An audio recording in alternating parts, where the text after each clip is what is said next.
What's up, people? It's your boy MM2K of MM2K Gaming, Cloud Dosage, Hard Knock Digital Culture, back again with another episode of The Spiel. This is normally where we talk about the latest and greatest in video gaming news in short video form, but I wanted to do something special today. We're going to be talking in a few moments, if you're watching this as part of the mic check episode. In a few moments, we're going to be talking about the greater subject matter of the Xbox brand and how it's now being debated within the Xbox community.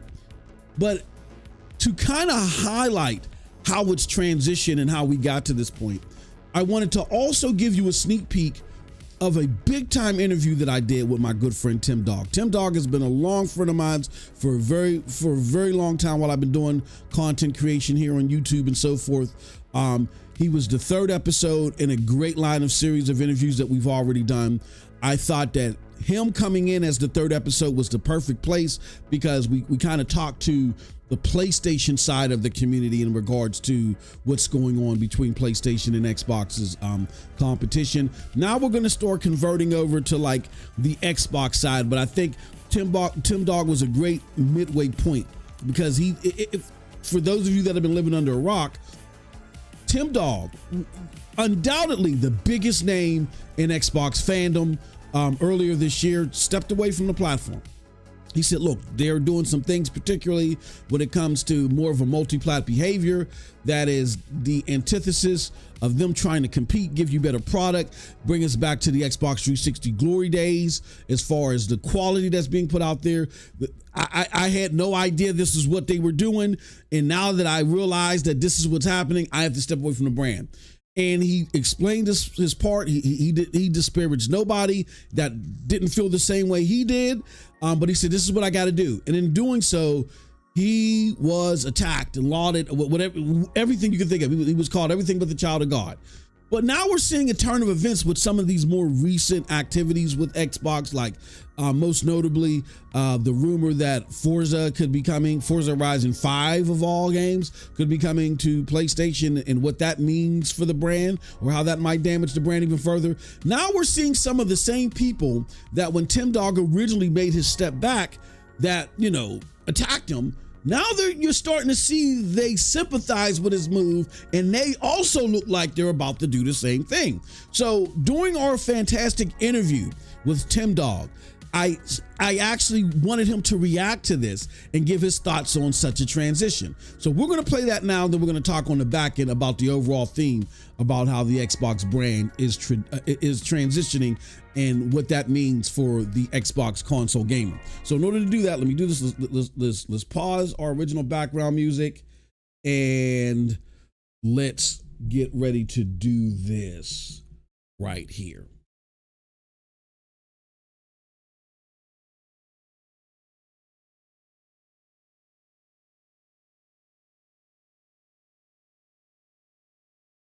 Here we go. You know you're a good attack.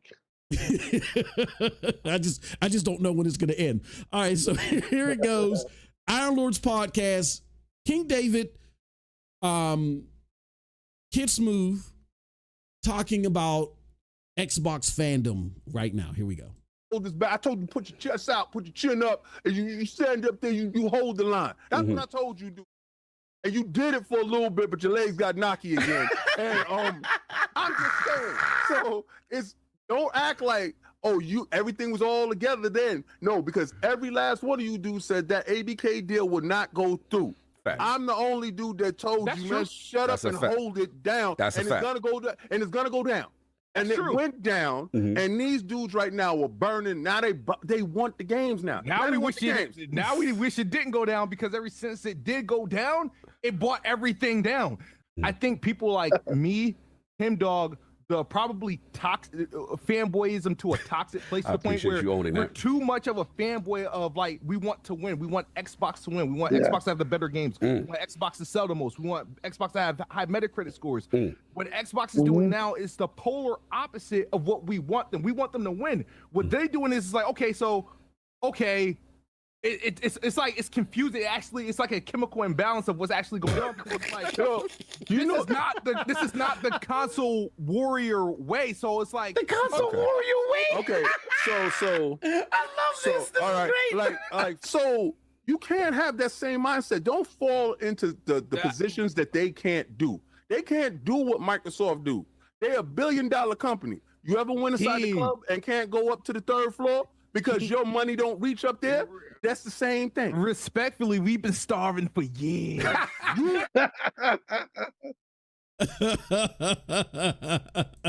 God! Tim, what do you think about that? That's that great. clip? Great. It's right, man.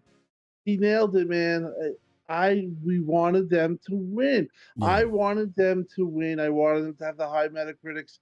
Those are all things because I'm competitive. He nailed it on that. And the last statement he just is completely true that we've been starving. Yeah. But yes, that was part of it. And yes, that was part of my ignorance. I never gave PlayStation a shot. Like when I bought the PlayStation, I just, that's 100%, Of course I wanted Xbox to do good. And of course, when that didn't happen, it would suck, but and I always stood by him, but when they were just like giving up, it was it. But yeah, he's right.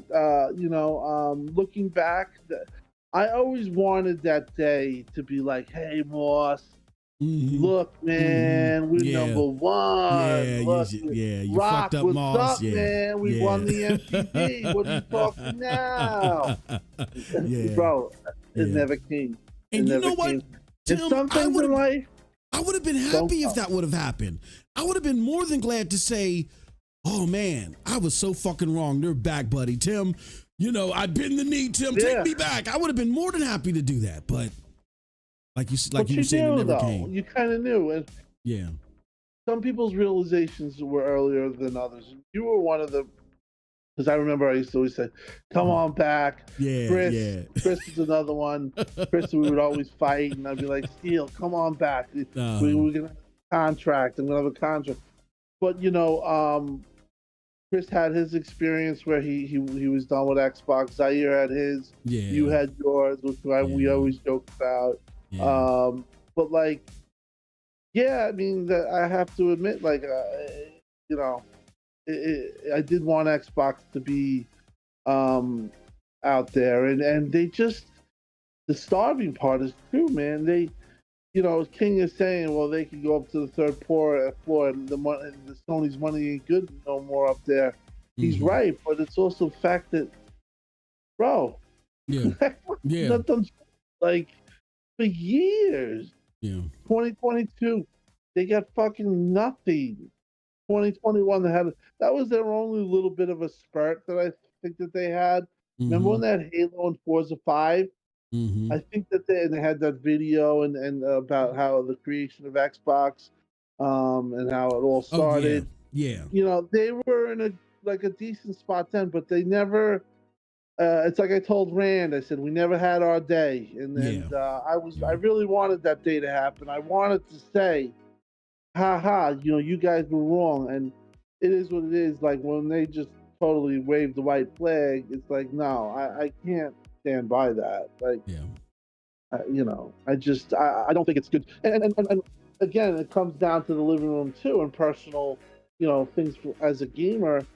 I mean, people say, Tim, you don't game this and that. I've been gaming since day one, since the start of gaming. I remember I walked half a mile, my fat ass, well, I wasn't fat then, but I used to walk every single day, and I spent $10 in quarters, and I used to play video games, arcade standing up, every day, and loved it. I played on Atari. I owned a 3DO. I had every system. I had the Jaguar. I had you name it. I had it. Been there for all the big games, but right now I'm a console gamer. I don't want to deal with PC. And I wanted Xbox with my 1,200 game digital library that I own to have a console and to be what they want. And I think their future is completely third party, and they're going to be identity. So there you have it. It's like that's the crux of it, is the identity is now in limbo when it comes to Xbox. Like, what is next for them? You can hear the reason why I wanted to give you guys that snippet in Cold Blood, and I will be talking about this too during the podcast, is that because one of the things that Cold Blood said to me, and I think it's more than legit that Cold Blood asked this to many people asked it, and I think Tim would have answered it either way. But it's like, don't you feel responsible, dude? You know what I'm saying? Like, a lot of people have been coming to Tim and asking him that. And Tim has been addressing it, and he was like, yeah, I do feel responsible. But, you know, if it's any solace, I was coming from a place of really, I thought that they were going to do right by the customer in the long end. There may have been situations to where I may have brushed some things off or whatever, because everybody has stumbles, you know, and we all do it for our favorite thing. We may brush some things off here and there, but it was in the betterment of the community because we really felt like with the continued support, they would actually get back to the glory days and continue pumping out quality for the consumer. And when I finally realized that that was not going to be their approach via them totally changing the brand and just going third party and just trying to whip anything anywhere, he said, I had to step back. So then that's the question that looms. You know what I mean? Like, what is the brand? Cold Blood had said, you know, I originally was going to pepper him with questions about his accountability, but he's been accountable. And I can hear in his voice his pain. Like, that was one pivotal part of the interview where you could hear his pain. Like, he really wanted Xbox to dig deep, and they were promising they were going to dig deep to do more. Now, he explains in other parts of the interview why he think this happened, and you really got to see the full interview to get the full impact and hear the reasonings that they're here. But again, the desire for them to do better was there. Honestly, Kid Smooth was one of the people that when Tim Dog flipped, he did not have the nicest things to say. And to see that type of sympathy, not just from Kid Smooth, but from others across the board in the community. When I say across the board, I don't mean everybody. I mean like across the board in different sectors of the community. Do that. It makes you wonder. The Xbox fandom, outside of those that just appreciate Game Pass and maybe like some of the titles, like this whole competitive spirit from a platform standpoint, I'm gonna make you wonder, what's the point? What's the point anymore? I mean, look, you guys know me. I was a fan of Ubisoft and I was a fan of Bethesda. You can be a fan of a publisher. You can. But it's kind of like different. You can be a fan of a publisher without hating on other ones. You could just say, I feel like that this publisher best represents what I look for in gaming. But when I think when it comes to platforms, it's a little bit different. But yeah, excellent stuff. We're going to be talking about that shortly. What you're going to want to do is you're going to want to sit tight if you're watching this as part of Mic Check. If you're not watching this as part of Mic Check and you're watching this as a VOD, check out the card to the left. It will take you to that Mic Check episode where me and Cold Blood embellish on this even more. And if you want to see the full Tim Dog interview, again, it's part of our member series called Lobby Talk. Check the card to the right. It will take you there. With that said, I appreciate all y'all. Till next time, have a wonderful gaming day. Peace. What's up, people? It's your boy MM2K of MM2K Gaming, Cloud Dosage, Hard Knock.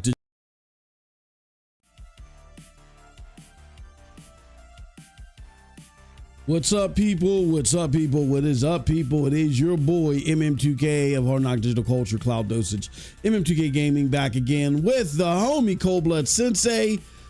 Cold Blood, what's going on, brother? How you been, man? Man, I'm good, bro. Fucking excited for Wukong coming out tomorrow. Yeah, I still got to pick mines up. I'm running around doing shit all weekend. It's been back-to-back crazy weekends, and yeah, I definitely hopefully I can still go on Fanatical and get mines with a large discount. So I'm gonna do that like as soon as we get off air. Jesus Christ, man, it's been a crazy weekend. But yeah, you're man. Saying this. Wait. You're saying this with a huge discount. Like you don't like the game or something. No. I mean, I'm gonna get it regardless, but you can't beat fucking $18 off. It's like $18 off. Okay. Yeah, I'm like, oh, I gotta get that shit. You know, I'm getting it regardless. You know. Speaking of prices, and look, guys, if something's going on, I gotta reach out to YouTube because I think they're fucking with numbers again. YouTube. But yeah, if something's going on with your membership, I had a couple of people reach out to me over the weekend because I was talking to them about memberships, and because you know we have the series, what do you call it? We have the lobby talk series, right?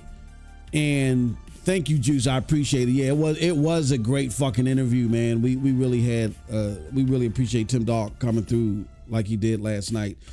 That is part of our series, that our appreciation to all of our members. We had a crazy month last month. We went up like 200-300%, and then that's some new content that we created, and regardless, we're going to keep that content going.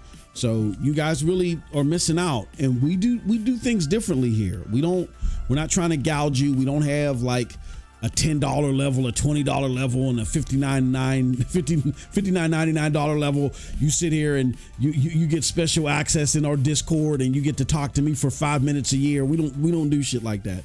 We have like a $3.99 tier. We have a $1.99 tier for shout outs that puts you on the ticker. The $3.99 tier is really our most robust tier.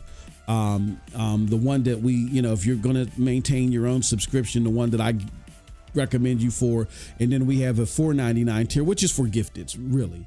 You know what I mean? When people want to give memberships, that's the tier that people get put into. But it'll give you access to content as well.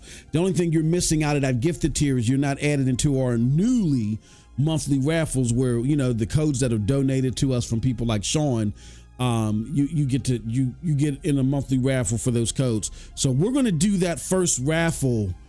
We'll talk about that, because we were going to do it a month out from when it was first announced, but we may do it at the end of this month. We'll see, because we might want to keep that on a monthly thing. We're going to talk about that, and we'll come up with a time frame for that. So it's either going to be sooner than we originally thought, or when we originally thought, but we'll let you guys know sooner rather than later. Congratulations to Heath Stevens, to winner of our other raffle, a PlayStation $25 code. Thank you, Heath, for all of your support and your participation. You are the homie. He was also one of our original supporters. Usually a lurker, but shout out to Heath Stevens. Also, yeah, great interview last night. Definitely check it out. I'm noticing people respond to me over the weekend saying, hey, look, Moz, I just caught this message. Like we had 5 new people become members. That's great. But a lot of you aren't getting these notifications to even know about this new content. I'm going to call it out as it is, because I don't give a fuck about Google or YouTube. They can kiss my balls sideways when they do shit like this. But, and I didn't even get a chance to tell Cold Blood this. I had about 4 people, and I might even do a poll on it. I had about 4 people tell me that YouTube just unsubscribed them from our channel. and these are people that are like in our chat active and all. YouTube just unsubscribed them from our channel, and a couple of them hit me up directly. A couple more put it in the chat. I might do a poll at some point in time. We'll see. I just want to know, has YouTube unsubscribed you from the channel? Yeah, I gotta reach out to YouTube and see what the fuck is going on with that. But I'm letting you guys know now, and please spread the word. Yeah, we got great member content. Because I'm watching right now the numbers. They're going from 17 to 10 to back to 17. This reminds me of some shit that was happening on the Cloud Dosage channel, where I had to fucking email YouTube, and they tried to act stupid, like, why do you think that's happening? Instead of saying, no, it didn't happen. Well, what makes you think that this is happening? So we're going through that shit over here for some reason. But for those of you that are going through that, where You're being unsubscribed. This is what I suggest that you do. I don't know what YouTube is doing. I would unsubscribe and resubscribe again, and make sure you hit that notification bell for all notifications, because I send out little messages like when we're about to go live or other things that you might not get through the normal means, or I send you updates on new content that's coming out or whatever, and a lot of you guys aren't getting that. I discovered over the weekend too. So yeah, it's been a crazy weekend, but we've done some cool content. But I don't want you guys to miss out on that. And what I'm going to do too is I'm going to set up reminders in my my description and in our what do you call it? The fucking the chat, like the chat for videos, because the videos are reaching y'all, but for some reason our community notes and the members content, you guys it isn't reaching y'all, and then it's unsubscribing y'all from the channel, which I don't give a fuck about YouTube. I'll put them on blast. This has happened before. I don't know why it happened, and they all but acknowledged it to me when it happened on another channel. And to me, I think it's totally unprofessional to operate like this. So I'm putting them on blast publicly, and I will be sending an email, and I'll keep you guys posted. But again, I apologize for those that has happened to, and I'm going to get to the bottom of it. So, all right, with that said, appreciate you. Hit that like button, please. Let's get to 10 likes. Did you guys hear the snippet of the interview? What did you guys think about the snippet of the interview that we put out there? And you know what? I'll do this. Let me see. Let's do a poll. Let's do a poll. Well, no. I'll do that elsewhere. I'll do that. I do want to do a poll though. Here, let me ask you guys a question. Start a poll. Do you think the Xbox brand has become too confusing? See what you think, because there is a lot of conversation that's been happening over the weekend about from Xbox gamers. They are upset. We talked about this one earlier. There's another reason. There's another piece of content you guys are missing out on if you're not a member. But I want to share you guys this. So we were laughing at our good friend Post Up because he deserves to be laughed at. We were laughing at Post Up because he put this out here and it said, "Yeah, buddy, show me a PlayStation or Nintendo employee rocking Xbox gear. Y'all are so out of touch with the base, but do y'all know we know Amy need that bread, which will drive decisions that might or might." So here's the problem. I'll give you the pros and cons of this in a little bit after we see what you guys are saying in chat. I'll give you the pros and cons of what Post Up has said. Oh, I'll give you the legitimate parts and the bullshit parts of what he said. And then we're also too just going to take a quick look at how he got decimated here. Oh my God. I don't think this turned out the way that he expected it to. But we got nobody needs this platform. He says, no, they're going to, what did he say? He said, no, they're going third party. It's clear if you don't have an Xbox brain rot. He said, no, there's nothing confusing. We know exactly what the hell they're trying to do. Ron Slusher says, it's confusing because COD can't be played on all tiers and can't be played on xCloud. Yeah, that is very interesting. But let us know what you think. Is the Xbox brand becoming too confusing? So,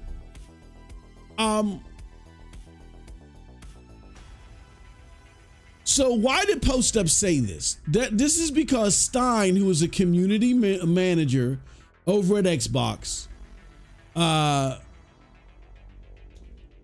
he sent this picture about going to Gamescom to somebody else that works for Xbox, and then he has a picture of that person. I think his name is Ethan. Yeah, Ethan Rothamo, this guy. And I don't know who Ethan is. I'm not familiar with it. Okay. hardware PM with the, so he's a product manager at Xbox. Ethan sent a response to Stein, who was excited about going to Gamescom. And so Stein says, look, another adventure awaits us. And he just happens to have a picture with him and Ethan. And so Post Up is like, hold on, what are we doing here? You guys are Xbox guys and we're in PlayStation content. Okay. So here's and I talk about this more briefly. And I mean more in detail. The fuck I'm talking about more briefly. I talk about this in more detail in the members chat or the members live. Here's the problem.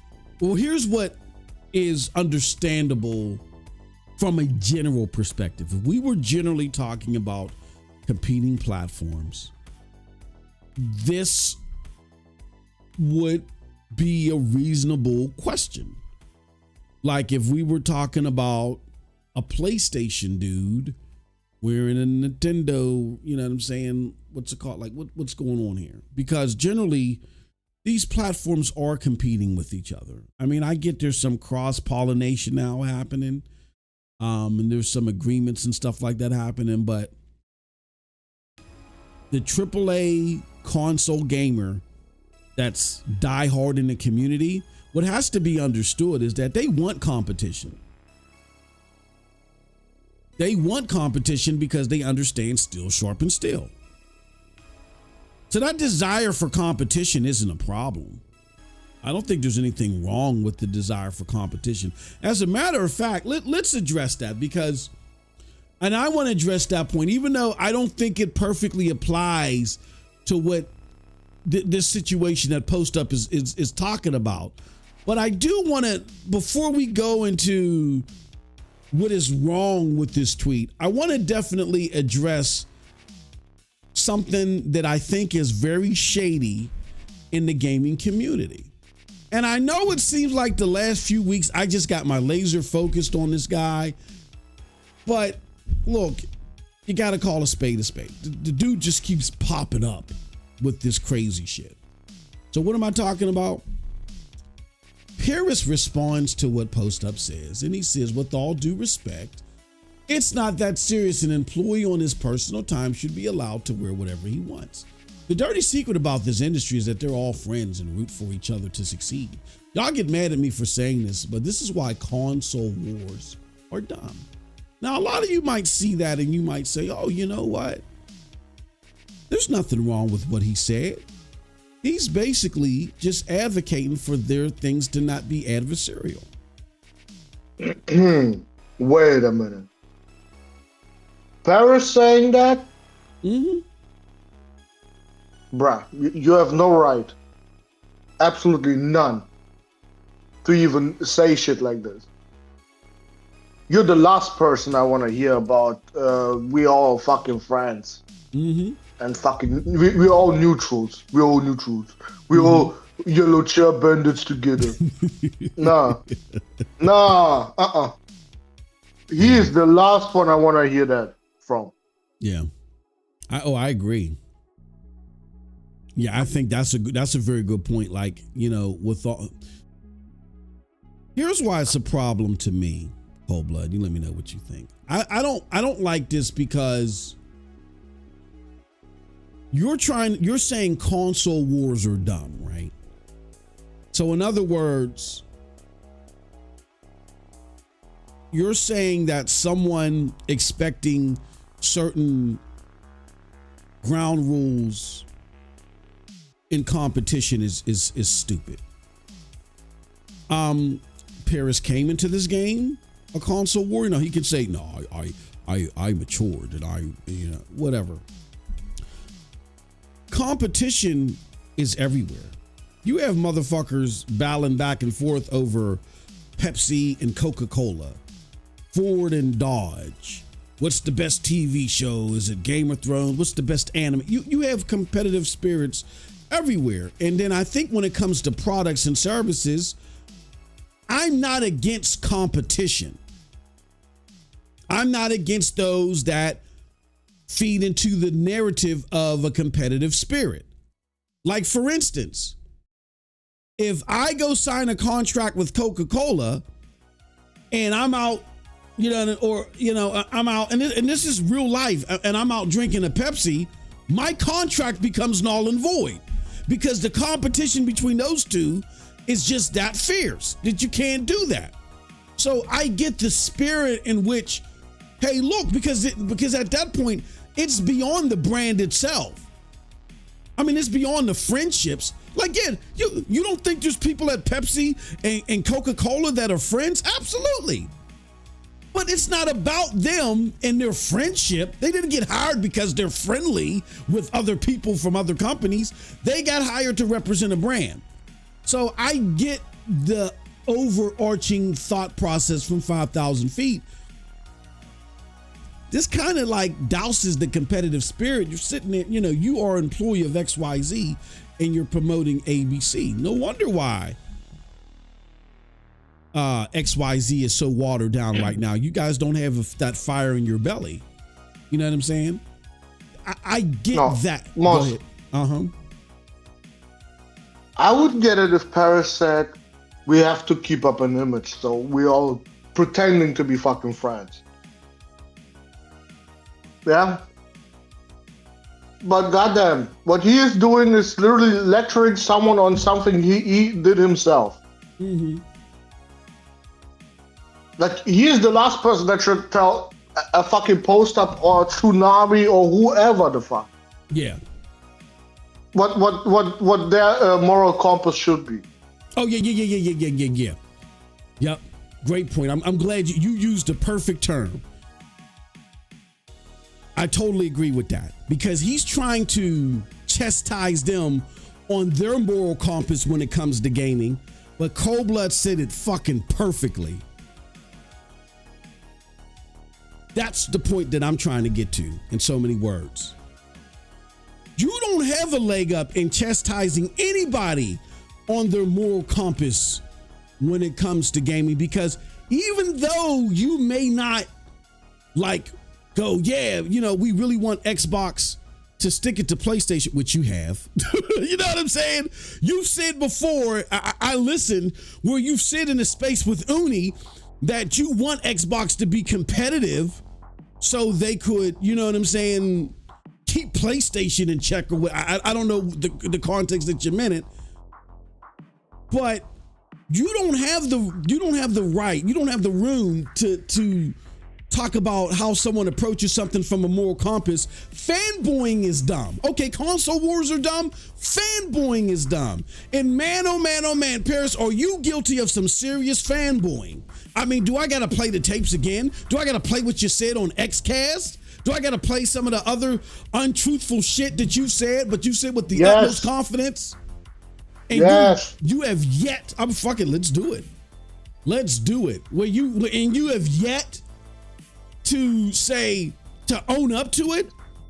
Do we got to do that? Like, please, what are you doing? Yeah, that coming from you, from someone who has yet to say, you know what?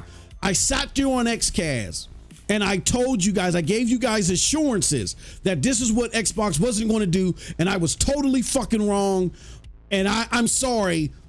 Here's the lesson learned from that. How dare you chastise someone else? So you guys know I'm the last defender of Post Up. I am the last defender of Post Up. You know what I'm saying? The last. But my man, please, can we cut the holier than thou bullshit? Let's do this. Let's go back here. Let's go back to this clip. Let me get my audio board together. Where's my audio board? Let's get the shit right. Let's pause our music. Let's play this shit. So if they're looking at it at this late stage of that game's life to say, you know what? Maybe we should expand it and put it on more platforms. Maybe we do bring it to the Switch. Maybe we do bring it to PlayStation, right? It's not the craziest thing in the world to say that a Microsoft game is on a PlayStation platform because Minecraft lives there, and the various iterations of Minecraft already live there, same as Nintendo. So here's a multiplayer game where you want to get as many people as you possibly can playing that game. You bring it to that platform. Again, it's not like it's coming day and date. This is the first time it's ever come out.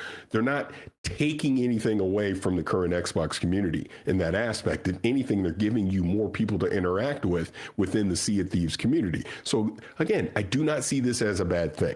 Now, let's look at the big picture of all of this. Is Xbox going third party? No, they're not going third party.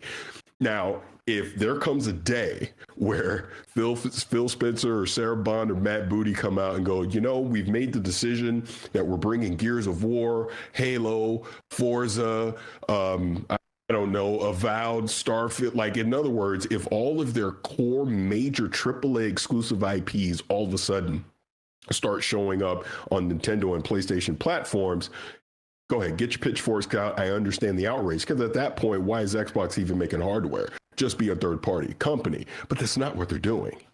They're taking, and again, they've said this in the past, case-by-case basis with certain titles, things that make sense to show up on another platform. They're putting them on another platform because they're just exposing them to more people. A Fallout 76, an Elder Scrolls Online, now it may potentially a Sea of Thieves. Things like that make sense to, you want to put it as many places as you possibly can. I highly doubt you're going to see the Elder Scrolls 6 on a PlayStation. I highly doubt you're going to see the sequel to Starfield on a PlayStation, Gears of War 6, whatever the next Halo is going to be, Forza 9, Forza Horizon 6. You're not going to see these things leave the Xbox ecosystem. They're just simply not. That's not what their business model is. Their business model is now with Activision. So there you have it, my friends. That's not their business model. So what you want us to do is rally behind you, again, console warring is dumb, but sitting there glazing, defending, and wood buffing a multi-trillion-dollar company at the behoovement of consumers that's like, oh, this guy's connected to the industry. He's on these big industry covering podcasts. He's been doing this for years. He seems like a smart guy. Why would he sit there and talk so definitively if this wasn't the truth? And you're totally fucking wrong. And then you glaze right over it. There's been no accountability to it whatsoever. So we're gonna get all worked up and rally behind console wars being dumb because Post Up, an Xbox crack licker, just happened to ask, why is it okay when this, and rightfully pointing out, I'm not saying the tweet is right, but that part is rightfully pointing out, hey, look, if you're supposed to be a competing platform, why are you wearing the other competing platforms' paraphernalia? This happens nowhere else. And it doesn't happen anywhere else. It doesn't. Whether they're friends or not, whether they're fucking motorboating each other or not, it doesn't happen anywhere else. So I just think it's audacious for someone like Parris to pose that, where he wants to, again, and you gotta, the reason why I'm pointing this out, and I know it seems like I'm making this guy a target, but the reason why this is so important is because you gotta understand that there's the illusion that's being put out here, that's being cascaded out here. These industry sympathizers, and King Thrash pointed this out perfectly when him and Khalif had their mashup. These industry sympathizers, they are purposefully trying to get you laser focused on console war, but they never talk about fanboying. They only go after those that at times do go too far, but laser focus on competition. And they focus on the competition because they want to focus on quality. And they understand steel sharpens steel. Do you understand that at the heart and soul of Xbox, That's why I say this part about just questioning the standards of competitiveness here. That within itself isn't the problem. I'm explaining with you the bigger problem with Post-Up's tweet, but that part isn't the problem. Just trying to get an understanding of what is the competitive operators Miranda, I believe it is, if I'm saying that right. What is the competitive ground rules here? Because nobody else would do this. And the reason why that's being questioned is because a lot of Xbox gamers are confused right now. They don't understand what the brand stands for. And understandably so. What am I talking about? Well, to try to zero in and discredit competition and sit there and put this slight on it, the console wars. Like the console wars is something that fans made up. No, execs made it up. E3 is around for the console wars. It was to put the console war on full display. Why? Because so consumers can know what was the best platform that would give them the biggest bang for their buck. Executives talked about console war in their when they were on stage. Peter Moore talked about it in his recent interview with GameIndustry.biz when they were reflecting on the downfall of E3. Notice how these industry sympathizers really want you to not focus on competition. Let's take the word console war out. What it is they don't want you to focus on competition, right? Console war. And there's only one brand that's talking this shit. Oh, screw the console war. What it is they really want you to hate on competition. Why? Because one brand just simply can't compete. They want the fandom, they want the rabid activity behind it, but they want to be rid of the competitive glue that holds all that together. You can't have your cake and eat it too. If you want this fandom, if you want the rabid wood buffing that comes behind it, that's all induced by competitiveness. If you don't want the gremlin, you can't feed the mogwai at midnight. And you know what I'm saying?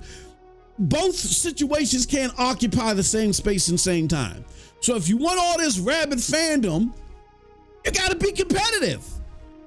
And if you don't want the rabid fandom, or if you don't want the rabid fandom reactions, then you're stepping out of the competition. And you got to be very transparent about that.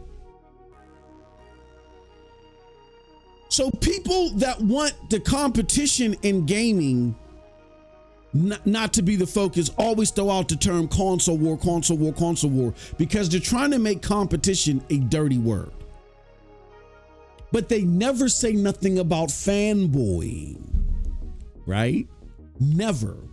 Why? Because the video clip I just showed you is a classic example of fanboying. Trying to change the trajectory of reality, to twist the truth in the narrative, to make the actions of a company look way more positive than what they really look like. And what that does is that puts you in a bad position as a consumer, because you think a product or service is heading in a certain direction that it's not. The person that's cascading this misinformation to you don't care if it's not. And then when you go invest in said product or service, you're the one ass out, but they don't care because they don't answer up to it. Let me give you a prime example. We've been here with Parris before on thousands of occasions, but I personally have a situation where I remember when what made me really realize that I can't really interact with this dude anymore, because there's a history behind it. It's not like a big history. It's not like we were friends or someone that he regularly communicated with me. No, I'm not saying that in the slightest, but there's a small smidgen of a history there. I talk about it in the past. You got to check out prior videos. But where I felt like I'm not going to interact with this dude at all on Twitter or nothing like that is because, as you guys know, I'm a big cloud gaming advocate. And at the time, I put a lot of my emphasis on Stadia. So we were talking, there was a thread that was out there where somebody was talking about where was the best place to play Destiny And he had mentioned GeForce Now, and I had mentioned Stadia, and it was like, oh, I'm not going to entertain such and such about Stadia when Stadia did all this falsified stuff. And I've caught him before saying falsified things about Stadia and actually attributing it to somebody else.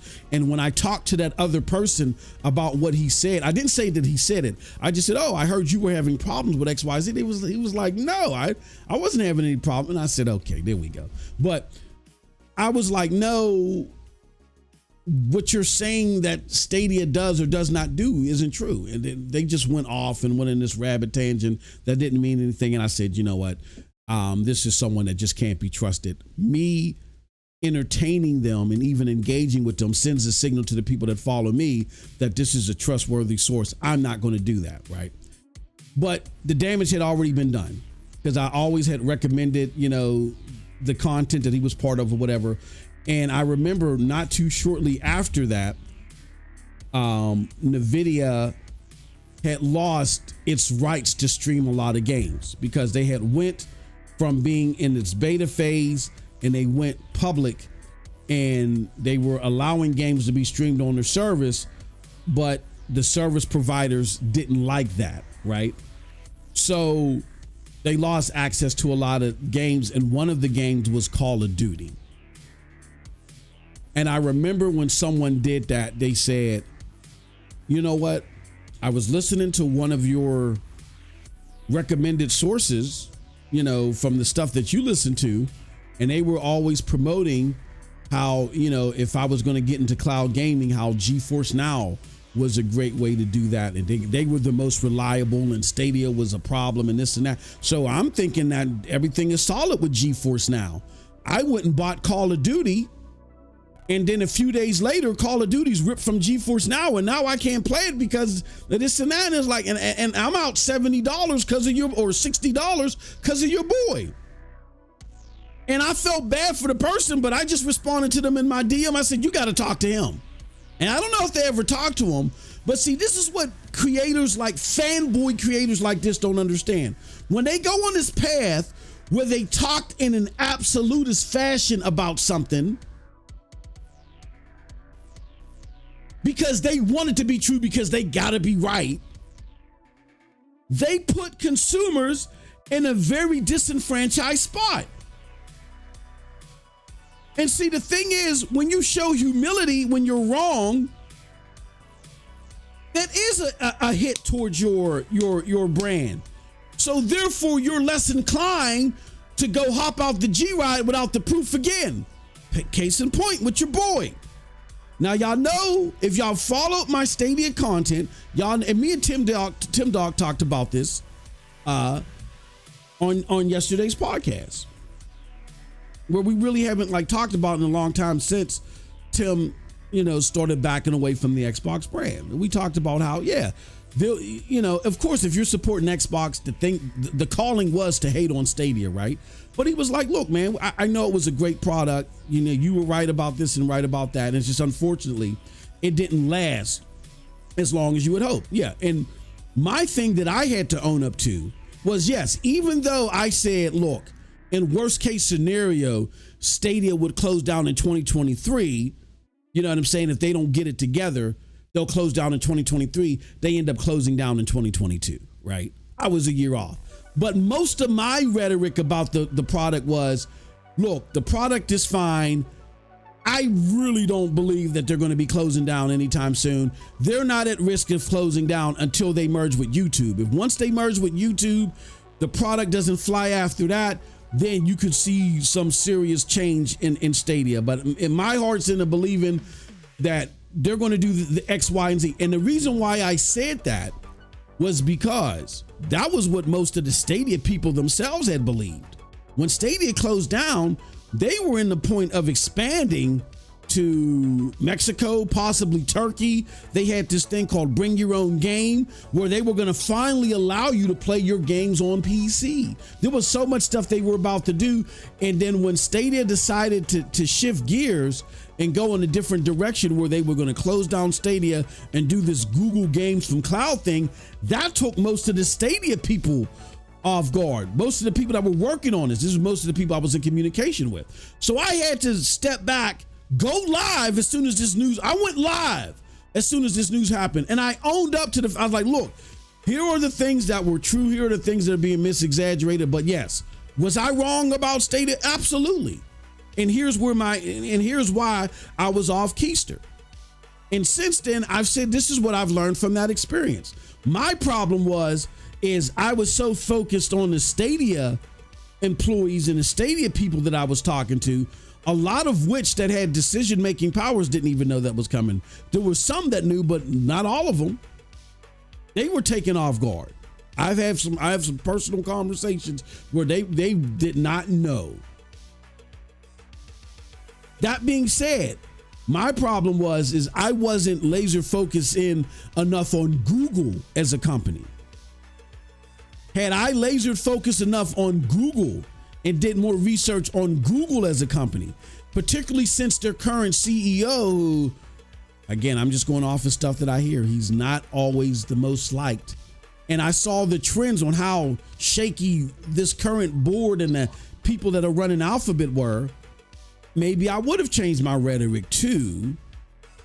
I hope they don't close down. You know what I'm saying? Because they really got a good product. I would have been less forceful in saying, look, I really, from what I've heard, regardless, because that is what I heard. I was getting that inside. But like I said yesterday with Tim, unless you're in the boardroom, you don't know what's happening with any of these companies. Tim is a prime example of that as well. Bro literally was getting his information from Phil Spencer. But Phil was telling him what he wanted him to hear. And he was abusing what Tim thought was, hey, look, man, we got a friendship here. And if you guys are going in a certain way that's going to make me look real bad, at least you'll drop a hint with me. You know what I'm saying? And he didn't even get that. You'll let a brother know because we're friends. I'm driving around where you at. We're meeting at a bar, getting a couple of drinks. We're gaming all the time. We're communicating directly. Like we're not doing this through a third party. I've had people that was leaking me stuff through third parties treat me better than that. So I understand where Tim is coming from, and you'll get all that in the interview. But even though I was getting that directly from sources, when it was wrong, and even though Stadia gave people their money back, it was wrong. It rightfully had a tarnish on the brand at the point in time, and I had to go out there and be accountable and tell people how I learned from it, how I learned from the experience, and how I would do better in representing things that I even get from internal sources. That's being accountable to the community, not the industry. And you gotta and King Fresh rightfully talked about this. You gotta understand who's trying to be accountable to the industry over your best interests. You just saw an example of that. How dare you have the audacity to sit there and question the thought process of competition when you sit there and you'll lie to people. I personally know when you sent them on the wrong path. They wasted their money because you talked definitively about stuff that you only did under the sense of defending the industry.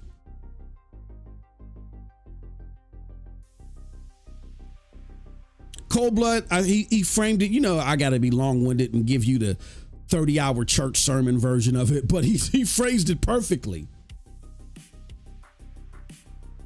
How dare you act like you have some type of moral compass in this room? You don't. Should have shut the fuck up. Not trying to be rude, but you should have sat this one out. And I'm not demanding or expecting anything from anybody that I haven't done myself. I immediately went live and took accountability and have done so since then. In this channel, even though it's still small, this channel is a lot better, I feel, in part due to that. Taking accountability. Not just glazing over it. But you got to understand when there's three types of creators out here, two of which are not in your favor. Again, there's three types of creators out here. Two of them are not in your favor. Creator type number one is just trying to grift off of you and fleece you. They understand what's going to be hot in the algorithm. They're going to fleece you by hitting what's hot in the algorithm and telling you whatever is going to get you keep coming to their content, clicking on their content, hitting up super chat, all that shit. That's what they're going to tell you. It's not about informing you at all. So content creator type one is trying to fleece you. Content creator two is the example that I just showed you. They're trying to defend the industry. Why? Because they worry about quote unquote burning bridges. They worry about sitting and doing interviews with Phil Spencer or Jim Ryan or whatever. They want to be able to get free tickets to go to Gamescom. They want to be able to be seen on TV and do XYZ, right? So they're going to be favorable to the industry. They're going to pick a doorway in the industry, and they're just going to glaze that doorway and wood buff it and do whatever they can, as long as it doesn't hurt them too much. And every now and again, they might come out and say, yeah, they need to do better. They need to do, but then they're going to go right back to that wood buffing. Another prime example is bro was on Iron Lord's podcast talking that goofy shit about, yeah, I was at Treyarch and I heard that, you're 100% right. I was at Treyarch and they can't market that, giving the illusion that, there's some big bad outside entity. He knew what he was doing. Big bad outside entity, aka Sony, right? He knew what he was placating to. Some big bad outside entity is forcing Microsoft's hand. They really want to advertise this, but they can't. Again, he chose to get in through the industry through the Xbox doorway. So the old Parris, that whether you agree with him or not, he still stood 10 toes down on his business and was like, look, I'm a PlayStation gamer and this is what I rock with. This is what I fuck with, and take it or squeeze it. If you don't like it, too bad, so sad. Tough tatas, right? But this one wants to elevate themselves in the industry. And they're going to do everything. And there's nothing wrong with wanting to be an industry person. The problem is when the industry and the community collide and they conflict, which they will, you got to pick a side. You got to pick a side. That's just the way that it is. You can't play both sides. You got to pick a side. When the interests, again, I'm not talking about right or wrong. I'm not talking about you know what I'm saying? The community clearly looking at something wrong and not and completely dismissing the business side. Because I do that all the time as a business person. I try to break down to y'all what the business decisions were, and even some that may not be popular to gamers. I'll say, look, I understand why they're doing this. That's not me just defending the industry. That's me making you realize that, hey, look, if you want this thing to flourish and be profitable, and flourish and keep going, it has to be profitable. They have no other choice but to do this. That's different from when reasonable community interests collide with industry interests. They don't even have to be reasonable industry interests. They're just when reasonable community interests collide with industry interests. Watch what these creators say. If 9 times out of 10 what they say falls on the line of the industry, then you know you have content creator type 2. Again, content creator type 1 is just trying to fleece you. He's just trying to tell you whatever. He feel like he or she found like they found a gimmick in the algorithm, and they're going to say whatever the fuck they can to get you to take advantage of that gimmick in the algorithm and get you on board with their content. Creator type 2 is a type of creator that is trying to get in through the industry through a certain pathway. So they're going to continue to pound the rhetoric of that pathway, regardless of what it does to you as the consumer, regardless of how you lose out in the long run for you trusting what they have to say. And then content creator 3 is the content creator that's doing this for the community. We fit into content creator thingy 3. When I talk to when I talk to industry folks, and at times when I talk to industry folks, we'll get, I don't want to say partnerships, but we'll work out certain types of deals. Hey, look, are you going to promote this and do that or whatever? And I'm like, yeah, but I always make it known in so many words professionally, look, I can't be bought. So what is it that you expect of me to say or not to say before I move forward here? Because let's talk about possible scenarios right now, because I don't want to get, I don't want to run into that now. Let's be ahead of this, because if there's too much that you expect out of me that I wouldn't feel comfortable with, we can't do this for the sake of what you need from the industry side and from the sake of what I need as being a community member. That's why I'm really like not no ambassador anywhere. Like, I have my favorite platforms, but it just, and I get it. Like, even when I was promoting Stadia heavy, there were other people in the Stadia community. It got to a certain point to where my normal contacts and my normal channels, they just completely cut me off at Stadia, and people there unfollowed me. And if somebody within the company wanted to communicate with me, they had to go through like these secret channels and shit like that and drop something, in my lap and run away, to where I'm like, where did this come from? You know what I'm saying? Like, they couldn't communicate because they felt like I was too risky. Why? Because I am not for the industry at all in the realm of rhetoric. I'm for the community. Whenever industry interests collide with reasonable community interests, I'm always going to side with the community. I'm always going to side with it. So it's just, and again, because I'm a businessman myself, I wouldn't partner with anybody like that. There has to be some type of concession. I can't partner with anybody like that. So I get it. So that's why I'm not like an ambassador anywhere.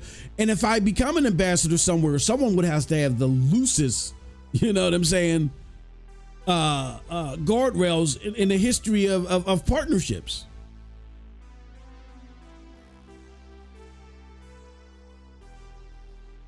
So I'm here to inform the consumer. What brought me here in the first place is I felt like that consumers were being lied to because of those other interests. People that wanted to lie so they can line up their pockets, or people that were in it for the industry. That's why I create content. That's why this shit is called the medicine, the dosage, the prescription. Well, I haven't used that yet. I'm gonna use that. The prescription, the prognosis. That's where that line of content came from on this side. That came from the idea that the industry news market is fucking sick. It's diseased. It needs a cleansing. And we're going to do our part to do that. So yeah, I don't, there's 1,000 problems with Post-Up's tweet, and I'm going to get to that. But the little speckle or smidgen of something that, if I had to say there was any pro, which is very hard, because when I give you the full context, you understand what I'm saying. But the little speckle is, this response from Parris, I don't jive with at all. Because how dare you speak from that type of plane, a chastising plane, when you want to rag on someone that's looking for a competitive spirit? Well, let's address you and your industry glazing. You have no moral compass suitable enough to even talk on this and chastise someone else. Post Up is wrong in this tweet, but you are not you're not the opposite side of the coin that reflects the best perspective here. Not at all. So I just thought that was insane to me. That was insane. And I love how Cold Blood just wrapped it up in a nice little bow. Your moral compass here is totally off keister. And you shouldn't be chastising anybody because you still have yet to be accountable for this. Where's your accountability for this? You don't know what I'm talking about? Let me play it again for those of you that are late here. Let's play it again.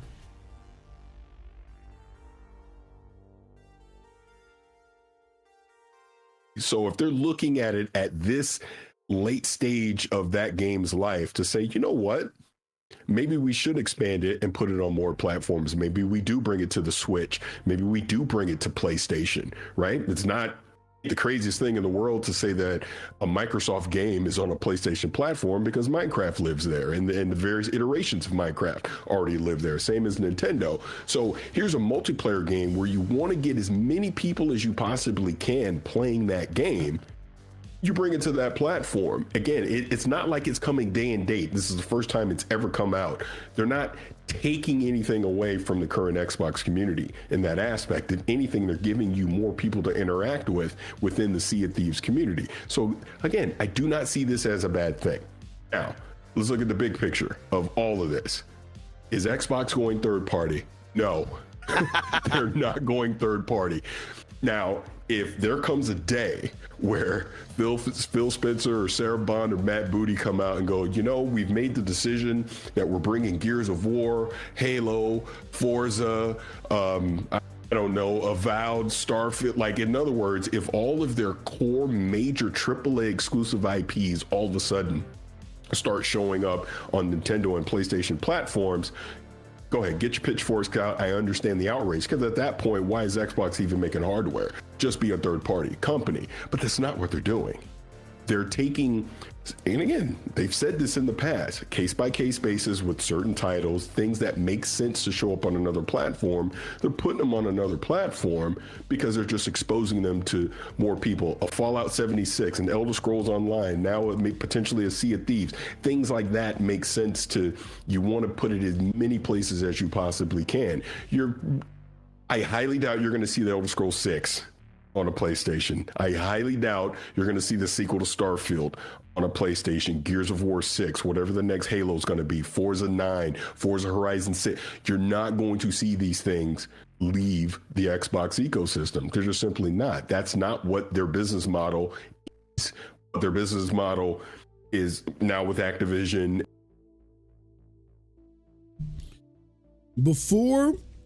How about try this? Before you start chastising other people on their approach to gaming discourse, how about you own up to just your recent fuck ups?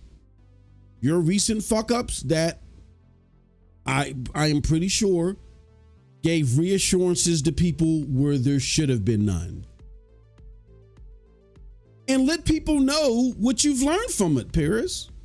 Because look, I think there's nothing wrong. Like when you first made the announcement years ago that when you were on Gamertag Radio and then you thought there was more that that the industry could deliver for you. I mean, even though you can count on one or half a hand how many times I've agreed with your gaming takes, I was happy for you as a person.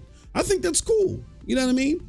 I saw you pretty much from the, I've been following Gamertag Radio for a while. I saw you pretty much from the beginning of your stint when I didn't agree with you all the way up to that point when you've made that, like, I want to say it's like 5, maybe 6 years ago when you originally said that and that you were on to bigger things, right? And that's cool. But don't worry about the bridges you burn with the community too. And not just Parris, that's anybody. Again, it makes it seem like that I'm bitter or I'm angry. You know, I know Cold Blood and I, and others like joke and say, oh, Parris hurt you on Twitter, that's why you're doing. No, the guy just keeps popping up, and I've tried for years to avoid even mentioning him. I don't even follow him on Twitter. It's just this shit that he says keeps popping up, and it becomes the focal point of the gaming discussion, and it just has to be called out. It just has to be called out. Like, if this is what you need to do before you chastise anybody else, own up to that. Just own up to it. You know what? I was boneheaded in my approach to talking so definitively about things that there was no way that I definitively knew. I knew better in the back of my mind. This was not what they were going to, or it was a possibility that the things that were being rumored were true. I knew it was a possibility, but I went all in on a scenario that wasn't 1,000% etched in stone. I talked definitively about that, and I understand that some people may have built an extra level of confidence based off the stuff that I say, where they shouldn't have, because I was wrong. Here's what I learned from it. But here's why I learned, and here's why I think the stuff that I have to say is still valuable. And then move on. Then I think you've re-owned the impetus to go back and even chastise it, but you don't have it right now, bro. You should be the last person saying anything about anybody when it comes to their moral compass on approaching game conversations. That being said, I do want to go back to Post Up's tweet. Post Up, give it the fuck up. Go find a Uber Eats trip or do something, bro. Go find a smothered pork chop. Go warm up the poke salad that you just pulled out from the backyard garden. Put some Hall Smalls on it and some fucking Red Hot. Call it a day, bro. It's over. This level of damage control and this level of denial is sickening. And even though you're clearly grifting here where you're, trying to get up your Twitter blue coin here, I don't think it's going to work. And all it's going to take is for somebody like Stein indicates here later in this thread to say, you know what, this picture is taken out of context. It represents an event from 2019. This is not something that happened recently. So all somebody got to do is do a community note like that, and then your coin is going anyway. And then all you're doing is just getting hammered. Like, give it up, bro. Like, you can't play both sides. You're trying to play the console warrior side. Like, there is a difference between, and Kid Smooth talked about that previously, as you saw in the video where I had Tim Dog live react to it during our interview yesterday. There's a difference between a console war, which is basically just a competition between the multitude of platforms that may be out at a time, and there's a console warrior. You got to give up the console warrior because you're fighting for an army that doesn't exist. The Xbox army is dead, son. They're gone. They're dead. It's dead. Check out the latest tweet from Aaron Greensberg. There's no creator that he's highlighting. He's just highlighting the team out there in Cologne. Like, they maybe have shipped some people out there, but they're industry people, I bet. Like, you guys are so confused and such in a daze about what the Xbox brand means anymore. I don't even know if they're going to deal with the surface level creators anymore in the way that they used to. Like, even flying out Colt Eastwood might be risky for them now. Because like all these creators got to like sit back and say, fuck. I mean, if these guys go totally third party, which for all intents and purposes they're going to do, even though Parris said otherwise, even though that's what they may do, they gotta think of their own brand. So now they gotta chip away at the armor a little bit. But Post Up, it's over. And stop coming up with these whimsical, unsensible, I know Amy need that bread.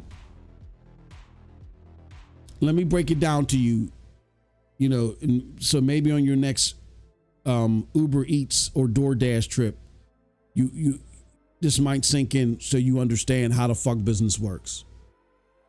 Phil Spencer makes a lot of money. He makes a lot of money. Phil Spencer doesn't get paid a lot of money to just simply get told what to do. At Phil's level, he's given a budget.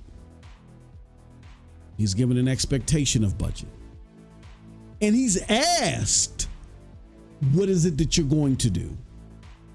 And he formulates a game plan that he has to run by Satya. And then Amy may put her 2 cents in. Now, Amy might suggest some things, but if Phil can come up with a better way that satisfies Satya, because Satya is still in charge. If he comes up with a way that satisfies Satya, because that's his business, that's what he'll do. Now, I'm not saying there isn't influence from Satya and Amy to put stuff on PlayStation, but it's up to Phil to go and say, okay, well, that's your game plan. He got to go back with his people, and he's got to come up with a more efficient, more effective game plan. He can't come up with this waffling in the sky. I think our hardware is better than theirs, and we're going to do this, and we're going to be the bestest and the greatest and the most grandest and the bestest, and oh my gosh, yay! He can't do that shit anymore.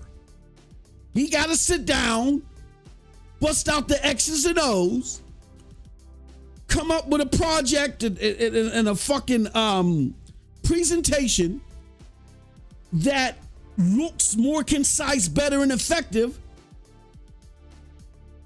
than the lane that Amy or Satya may be suggesting. Like, this is how it works, Pose. Hey, look, I'm looking at these numbers. What do you think, Amy? Yeah, I think the same thing. Fucking PlayStation is monstrous. Like, it sounds like that we might need to continue to stay on PlayStation. What do you say, Phil? Well, Satya, I mean, look, Satya, we're the best. We're the bestest. We got the greatest fans. You know what I mean? I mean, we're going to put out games to quality, and oh man, yeah, like, you know, the best place to play. Oh yeah. Hey, shit, Phil, shut the fuck up, Phil.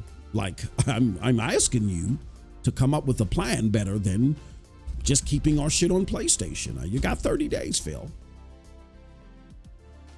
And in me talking to Tim, yes, that's right, y'all got to listen to that interview. And talking to Tim, who has some insight on this stuff, Phil just decided to go with the low-hanging fruit. Okay, well, if that's what you guys think, then that's what we're going to have to do. And he formulates his plans around that. Where I think other CEOs would have been like, look, we are injecting ourselves with anthrax if we do this. We can't.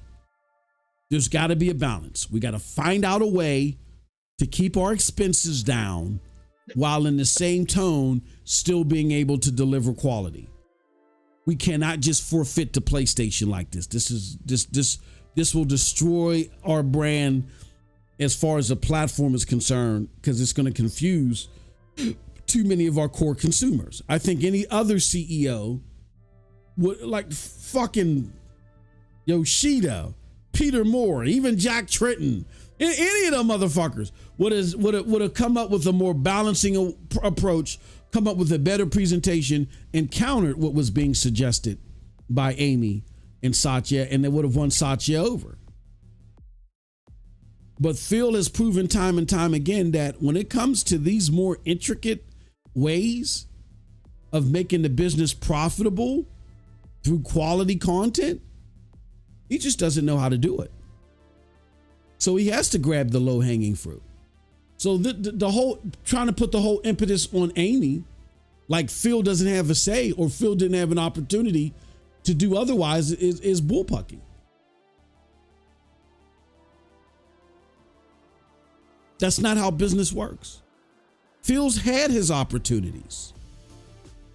And yes, every time he puts something out there and it fails, it makes it more difficult for him. But is that Amy's fault or is that Phil's fault?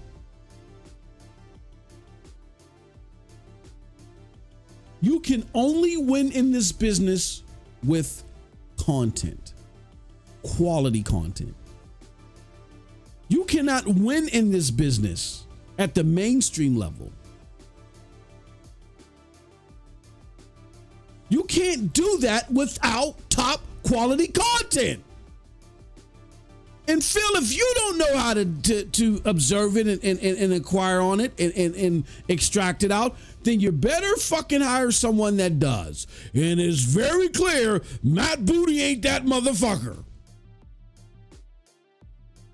No pun intended, but when it comes to that, Matt Booty is ass.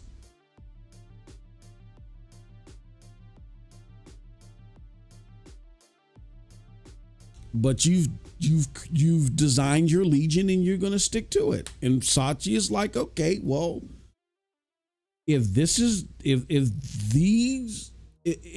your regime, and we realize that your regime, this is what they're good at, and this is what they're not good at, then yeah, we're going to have to make these difficult decisions. Show me otherwise. And in talking to Tim Dog, he's indicated that, you know, he's the one that you know, just grabbed the low-hanging fruit and said, okay, fine, we'll be on PlayStation.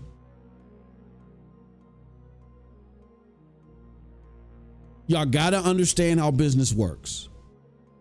So the problem that does lie with Post Up's tweet isn't because he's inquiring about the status of competition in gaming. That part is fine. The problem is he's still trying to equate competition in Xbox. It's over. It's over.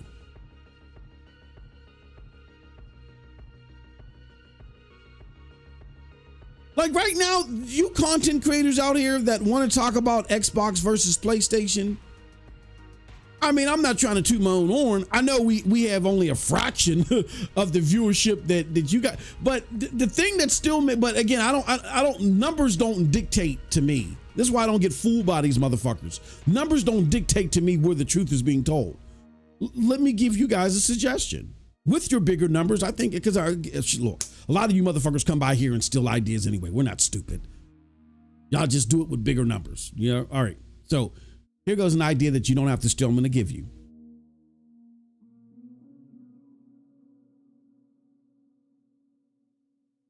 When you talk Xbox, talk about the lack of transparency and the need for transparency. To talk about Xbox in a competitive form is asinine right now. Doesn't make any sense. Your focus on Xbox needs to be, as an Xbox steward, their lack of transparency and the need for them to change that. Knock them when they're not being transparent. Give them kudos when they are being transparent. Trying to line it up in a sense of Xbox versus PlayStation is a fool's errand. You are literally just sinking with the Titanic. It doesn't make any sense.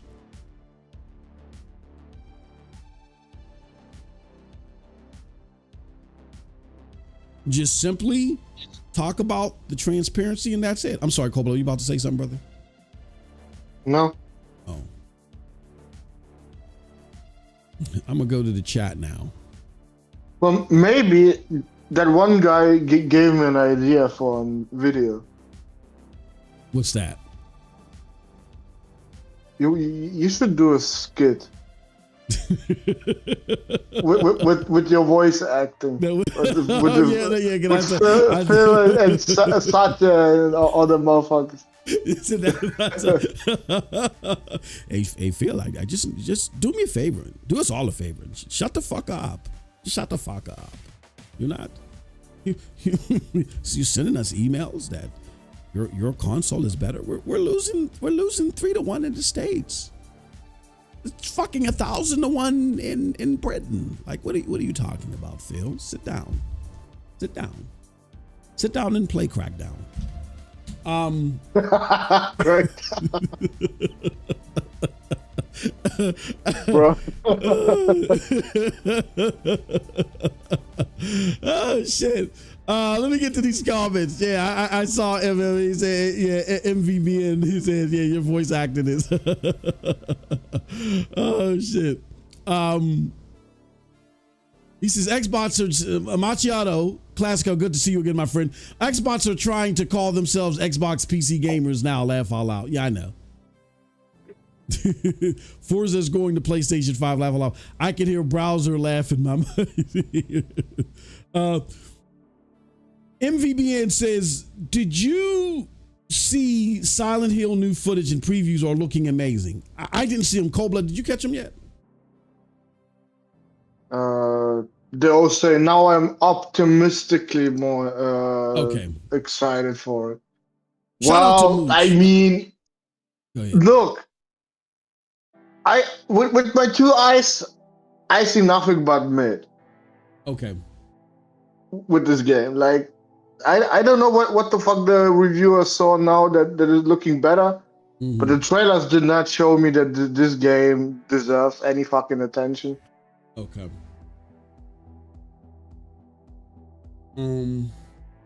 Shout out to Mooch. I saw Mooch had put something out here. It came from Gamer Strands. I think that's a German Strands. I haven't seen him post anything in a while. But German Strands had put this out here. Let me go to them. It says, so new gameplay from Silent Hill 2 remake. Yeah, it still looks a little rough, but it looks better than what it did.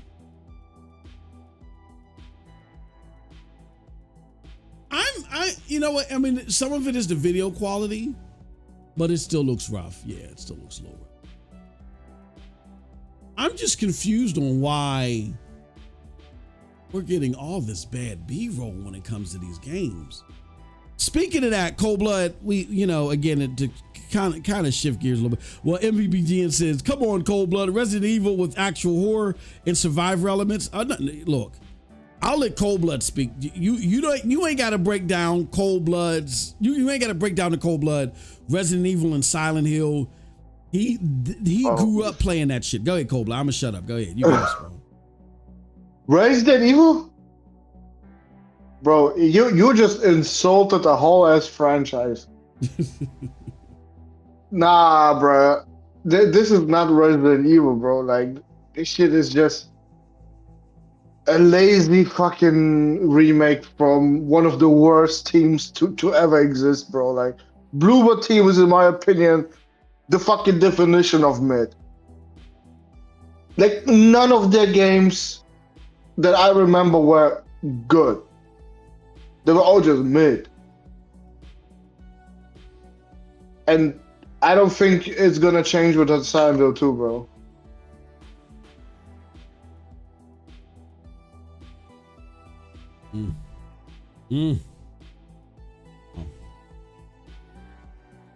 That's crazy. We'll see.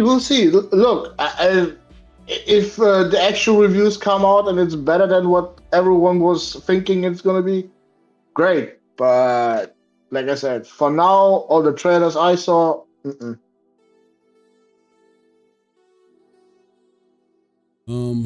Besides, well, we got a stacked week this week. We got Gamescom tomorrow. Let me go to Fanatical so I can buy my fucking copy of Kong. We got Gamescom tomorrow. We got what do you call it? We got Wukong coming out tomorrow. And they went up on price. Fuck.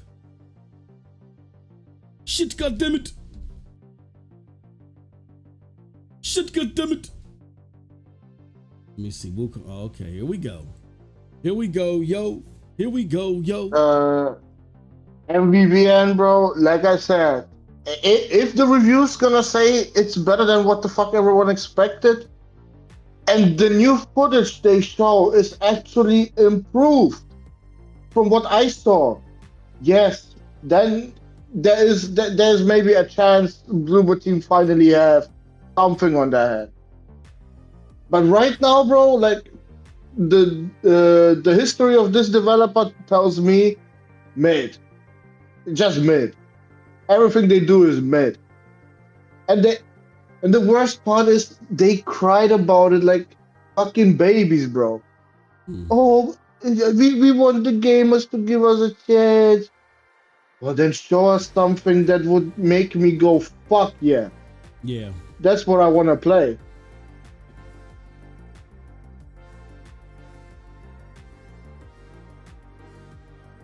Yeah. Oh shit, I found one for. Hold on. I found this. Sign in. I found one for $50. I knew it was. I knew I could find one cheap. Cheaper than that. Here we go. Yeah, I'm with you too, brother. Oh, I already got. Oh shit.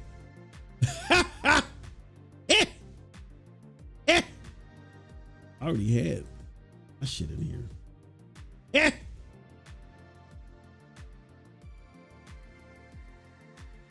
I already had it in my bucket. Oh hell Hey no. Geek, what's up? Geek, what's up?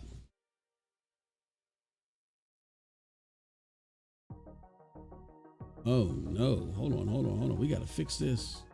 Move. Hey, see ya, MVBN.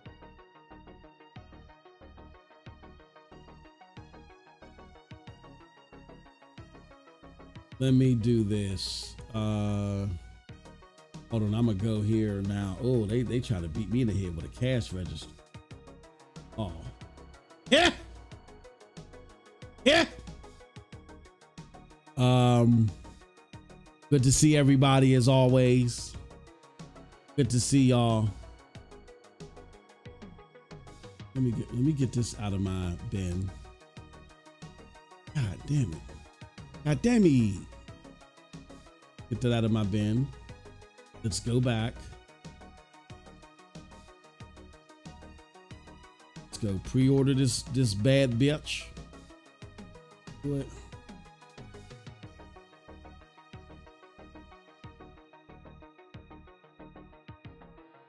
Okay, that is a little bit cheaper.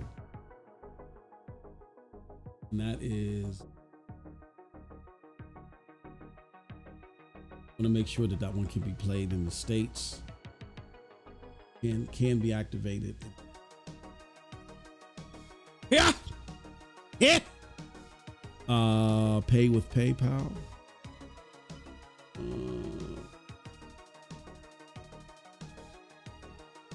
Want to receive price alerts, discounts. Yeah.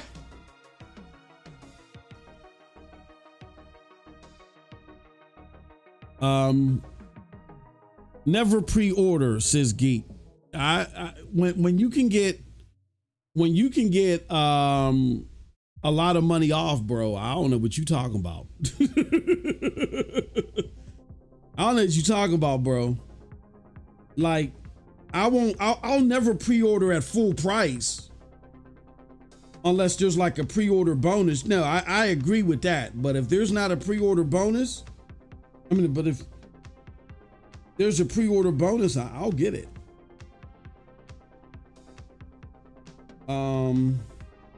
Yeah, I don't agree with that one, Geek.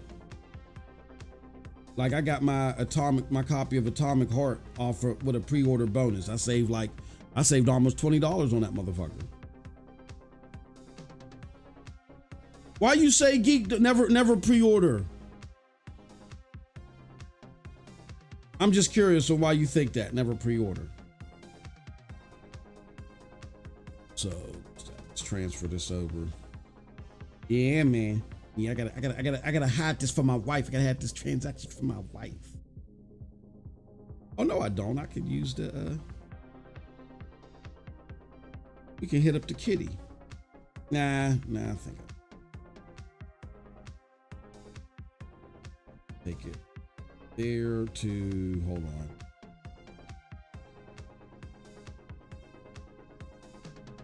Shit. You. All right, there we go. Yo. All right. Yeah. Purchase. Yep.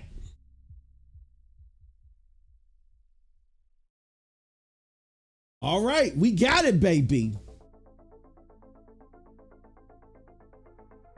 All right. We got it. We got our we ordered our copy of Wukong. I'm just waiting on it for my code to show up. Let's go read the chat. He says, I got tired of fucking up games that I pre-ordered, so I just wait now. Oh. He said, I see the game $10 off a pre-order that I want. I'll wait. Oh. I got tired of getting fucked up games that I pre-ordered. Oh, so what are you saying? Are you saying that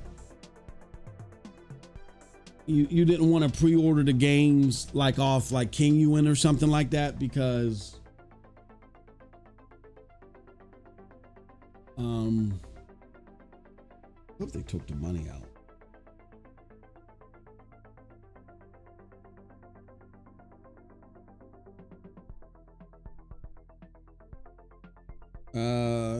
Are you saying that you were getting games that you didn't like?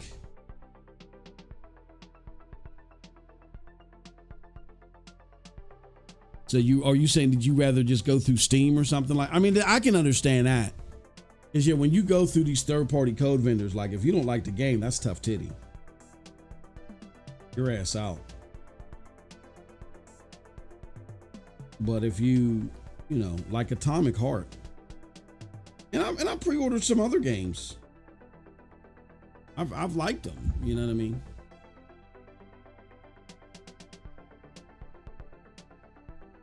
But we'll see. We will see.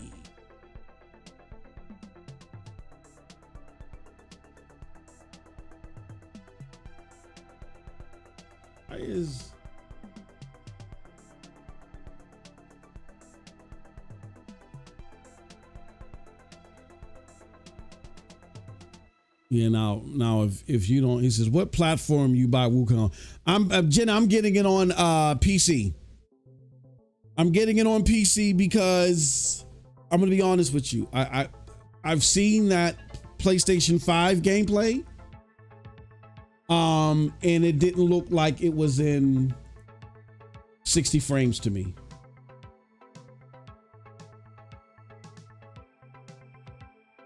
It didn't look like it was in 60 frames. So I don't trust that at all. I do not trust that at all.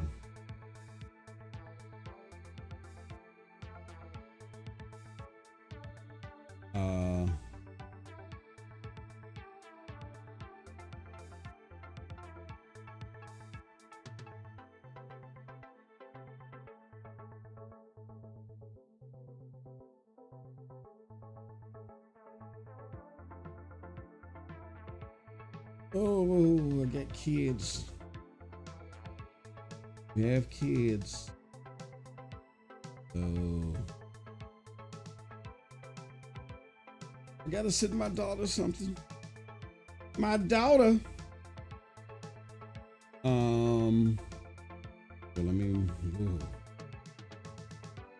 motherfuckers, they gotta call me, man. I'm live. They can't be hitting me up on text.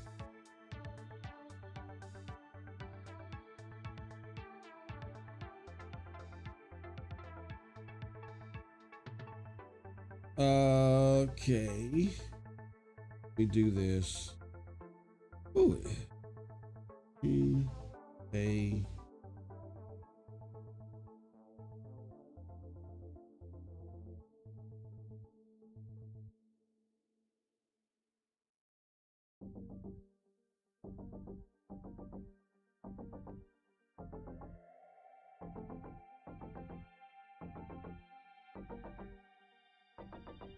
Where's she at?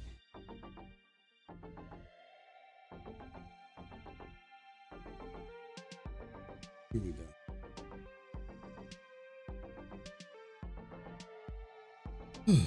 Okay.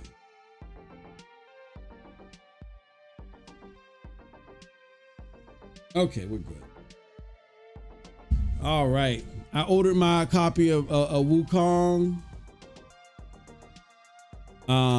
Yeah, I got it on PC because I'm not going to front. I looked at the PlayStation gameplay. It looked like that it was sub 60 frames, and I'm not doing that.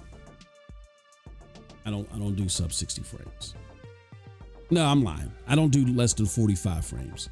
If I can get 45 to 60 frames in that range without too much, frames, like if it's a flat 50, if it's a flat 48, if it's a flat 47, all right, I'll deal with it. But the thing with PC is, as we all know, PC gaming, you fucking get like I just got it for $50 on Kinguin. I got it for $50 on Kinguin. You can't beat that with a stick. And then I'm gonna get 60 plus frames because I'm gonna get it. I'm playing it on GeForce Now Ultimate. That's why I tell you guys, like, yes, PlayStation is my favorite console. And in 2024, that's where I do most of my gaming so far. Like previous years, it was like the overwhelming majority was NVIDIA GeForce Now. And then, when I wasn't on GeForce Now, I was on PlayStation. But this year, it totally flipped, right? And I really feel like this was the biggest 12 months where I got the most usage out of my PlayStation. I felt like was in the preceding 12 months. That being said, GeForce Now Ultimate is a powerful fucking tool to game on. Like you're getting the power of a powerful rig. And is it exactly a 1v1 match of a 4080? No, but it's within 1 percentile or 5 percentile, I'll say, of that performance. It's fucking great. It's great. And not only do I get to play in a way that's going to perform and look better, but it's cheaper. It's a no-brainer. Like I'll pick games on PlayStation if it's based upon where my friends are at. Like if it's a multiplayer game and it's like, all right, where are you going to get the game at? Are you going to get the game on PlayStation or PC? And then my options on PC are kind of, iffy because it's a multiplayer game, right?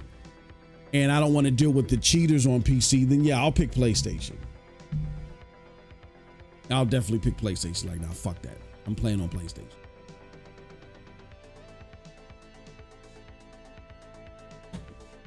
But like First Descendant, even though it looks great now on PlayStation, the day that it launched, it wasn't the greatest.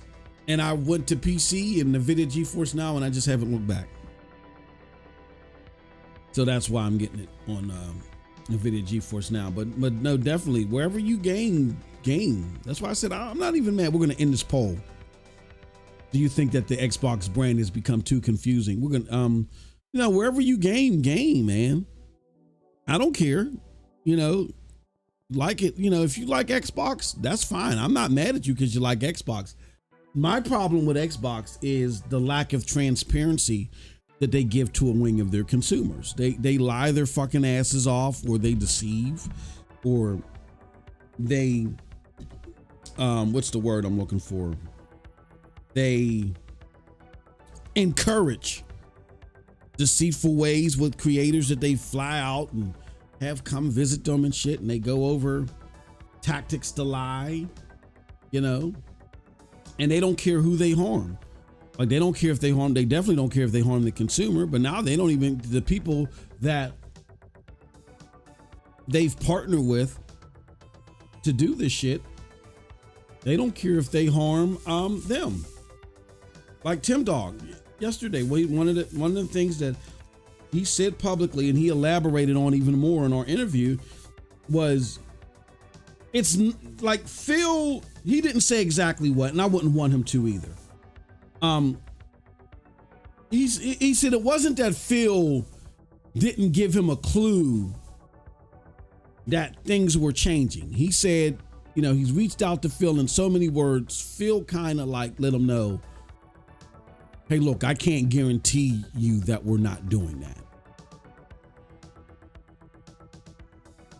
But the question then becomes, like, if it's going to be this drastic, like, I can't get a hint, so I know, so I don't look like a total fucking buffoon and a fool, and nobody ever trusts me again. Because there's just, I'll put it to you like this. One of the sources, and I talked about this yesterday in the interview. One of the sources that I had, because I had multiple sources. People had agendas. People have agendas, and my thing was, I get it. I was a complicated figure to work with if you're communicating with someone like myself from the inside, because you kind of understand that I have a connection to the mainstream, and we were effective in debating people on the mainstream, because we just, what I did is when I debated people on the mainstream, we just played on their ignorance. Like I didn't, you know, I wasn't getting into the whole fanatical idea of, you know, the what ifs. I didn't get into all the what ifs. I just simply just zeroed in on the shit that they fucked up, egregiously, and I just basically said, you don't know what you're talking about. Like, have you tried this thing? No.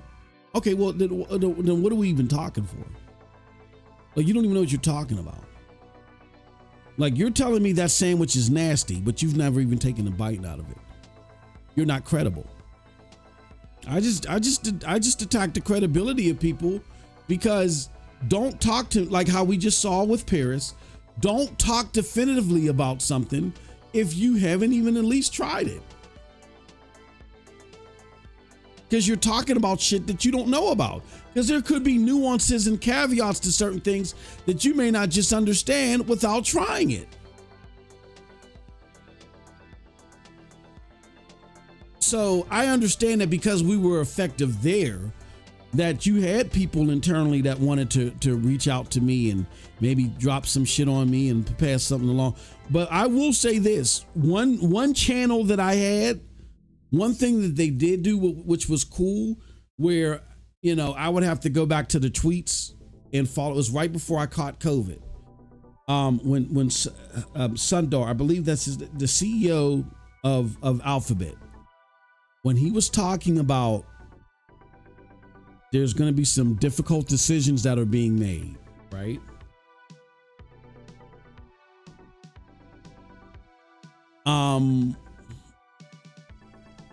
He was like, there's some difficult decisions that are going to be made, and, you know, we got to scale back because there is a tech bubble, or I forgot how they called it, the tech something. They gave it like this big name, and we're still going through it because there's still layoffs because of it. The tech downfall or whatever that, you know, we got to prepare for. So we got to make a lot of tough decisions, right? And of course, Stadia was one of those decisions. Well, I remember when that was said, and I remember when the Stadia community, you know, as we often did, me included, just came out when the rumor was coming out, yes, Stadia is going to be one of the things that they cut. And the Stadia community, as we often did, came out and said, no, this is more doom and gloom. Stadia is about to expand. They're about to do some other things. Like, there's no way they're going to cut Stadia, right? Stadia is not the thing that they're talking about. I remember something being airy about the statement that was being made, and I wasn't confident this time around. That I thought that, yeah, Stadia could be let go. So I reached out to one of my channels, and pretty much the feedback that I got was, I can't say it's not happening either way. And it was just, I can't remember the exact wording, but it was just the way that it was put to me that it just lacked confidence.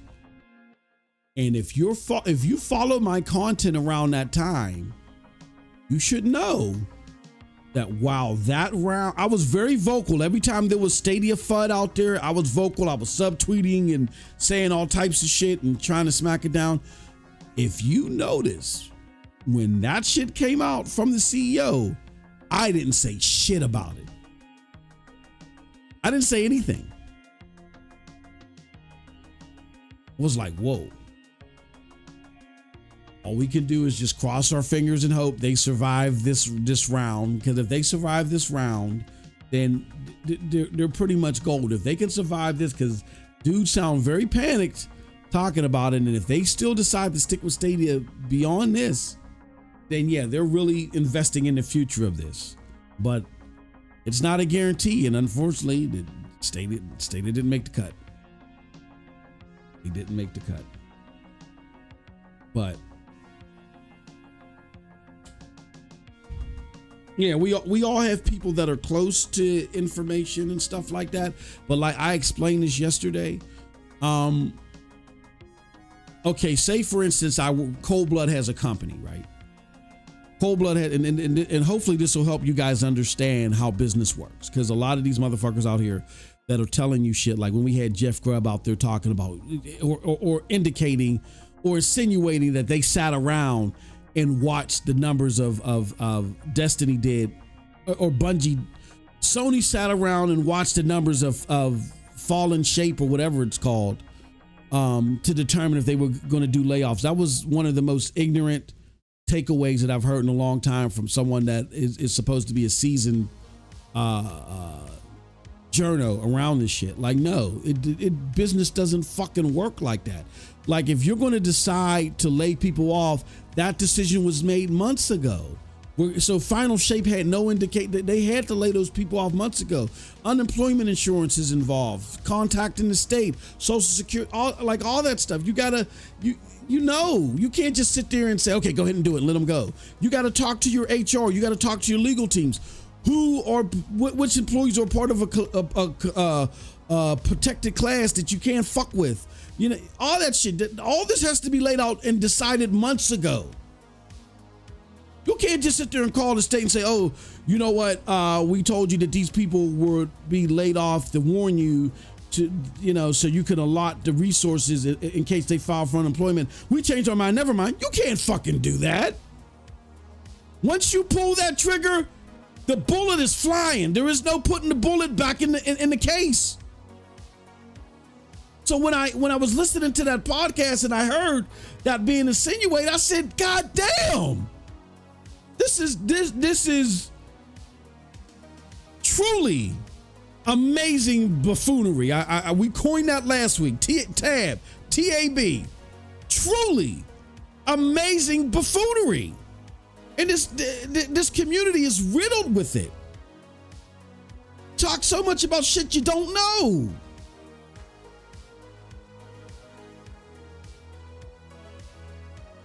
So when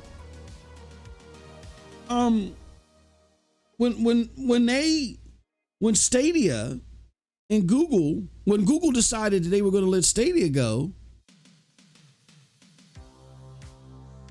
I was like, look, man, I had already went through the rigors mentally of like, damn, this thing could be let go, and they're not going to wait until they try to merge it with YouTube and see, you know what I mean? Like this tech downfall could be that bad, or whatever the extenuating circumstances are could be that bad to where they're going to do it. All right, it is what it is. And I remember I was cleaning my shelf here and my phone was going off like crazy. What the fuck is this? And I was getting responses from motherfuckers from motherfuckers who I had sent tweets to about Stadia like fucking months ago. Like they were finally responding to tweets and shit. See, yeah, you motherfucker. Fucking, what's that dude's name? Joel Medina. He's one of the editing managers of IGN. Me and him had just had a back and forth with the one dude. I can't stand that dude, man. Goofy motherfucker. I forgot his name. But me and him were going back and forth. And then me and Medina was going back and forth. And Medina still was wrong in his assessment. Like you're like a managing editor of one of the biggest game publications in the world. And you think it's because Stadia was quiet? No, Stadia was quiet because they were working on an expansion. They were working on getting games, and their managers were just working on stuff, and they stopped doing a lot of outwardly communications. This I do know. They stopped doing a lot of outwardly communications in 2022 simply because the community like they stopped doing outwardly communications in 2022 because they tried to do something like the 12 days of Christmas in 2021 and the community went ape shit. Like they took it totally the wrong way, and the community and Google just said, fine, fuck it. We're just gonna do the bare minimum at that level because this was totally taken out of proportion. Like, and they stepped back from it. So they were just quiet because of that. This whole we're shutting down Google thing wasn't because they were quiet. There were other, but again, Joel Medina, whatever the fuck his name was, just total ignorance there throughout IGN. It's abysmal. He was one of the people that responded to me, and I remember sitting here in my office. I was cleaning my shelves off and shit because I got a lot of my old school games on here, and I was just making sure that I got the dust off of them. And I saw my phone blowing up, and I just thought to myself, oh, what happened? You know what I'm saying? I was like, oh, what happened? And I remember I put out the Homer Simpson meme of him like receding back into the bushes. And I said, I'm going live. Give me about 30 minutes to prepare everything. I just prepared everything, went live, and just went because I was already mentally prepared to where, you know, if the worst case, I always operated, prepare for the worst, but hope for the best. And unfortunately, the worst happened. We got El Apache says, I'm getting Wukong on PlayStation 5 if they get a physical copy. My boy MM2K here, just stating facts and people get mad. Oh, yeah. They can get mad all they want, and we don't even care. El Apache, look, we even got YouTube. I don't know what the hell's going on with YouTube. YouTube is fucking unsubscribing people from our channel. Like, I've had people hit me up this week. And again, if you're one of those people, this is what I suggest that you do. Unsubscribe, uncheck the bell first, unsubscribe, then resubscribe and check the bell and send it to all content. Because people said they're being unsubscribed and they're not getting the community notes, because I'm putting stuff in the community notes every day. And for some reason, YouTube took it upon themselves. I don't know, somebody from Xbox contacted them, get rid of them motherfuckers. But they people are not getting community notes. So what I do is before we go live or when we go live with content, I put something out in the community notes too. And people are not getting that, and then they're getting unsubscribed from the channel. They're not doing it themselves. YouTube is unsubscribing people. And these are not people that don't watch the channel. These are people that watch the channel faithfully. And they're like, bro, I just got unsubscribed again. I'm like, what? Are you serious? Like, yeah, it happened again. So, bro, yeah, they all mad. They all mad because this channel was not here for the industry. We're here for the consumer. The industry will flourish when they do right by the consumer, as far as we're concerned. It can be no other way. It's not the industry go get its food, they eating healthy, and they giving us dog shit. No. You give us, we feed, our feeding will feed you. You know what I'm saying? you survive off our tit. That's the way I look at it. You eat, when you're nursing a baby, that mother has to fucking, eat all the right foods and all the right shit, and that baby will be, when they're breastfed, they'll be nourished properly. That's the way I look at the gaming industry. We eat right, you survive off our tit. Now it's not working no other fucking way. It's not that you sit from your high horse and you throw down scraps to us and we just got to lap it up and then, oh yeah, they're so mighty and they're so great. Fuck that. Fuck that. You survive off our tit. And when you don't go to bat for the industry like that, when you don't make the industry first and foremost, like a lot of these creators do, then you got to expect what we expect or what we see. Fucking people being unsubscribed from YouTube. People, being mad. I get it. I get it. This is the war this is the path that we've chosen, and these are the results that come with it, unfortunately. So. Yeah, but we got great content. We tell all of you guys, shout out to Geek. He says, maybe a day one game purchase, but that's rare. Persona 3 Reload was my day one purchase this year. Yeah. Like, there are just some games. Look, man, I'm an old school gamer. I'm willing to take the risk, bro. There are just some games to where, good or bad, I just got to plunge into it. I'm willing to take the risk. As long as it's not a bad port or a buggy game, I'll take the risk. Oh, fuck, that game didn't land the way I hoped it did, but oh well. It's the life of a gamer. All right. We hit the 2-hour mark. Like we said, we're going to go do some things. I got some people to interview. I got some shit to do. And then I got my copy of Wukong, y'all. Yay. I got my copy of Wukong. Let me see. They didn't give me my code yet. Oh, shit. And they ain't giving me my code yet. This is the longest I've had to wait for a code. Well, they said we'll give you the code when the game activates. I don't want no bullshit, King Ewan. It'll make me fuck you up.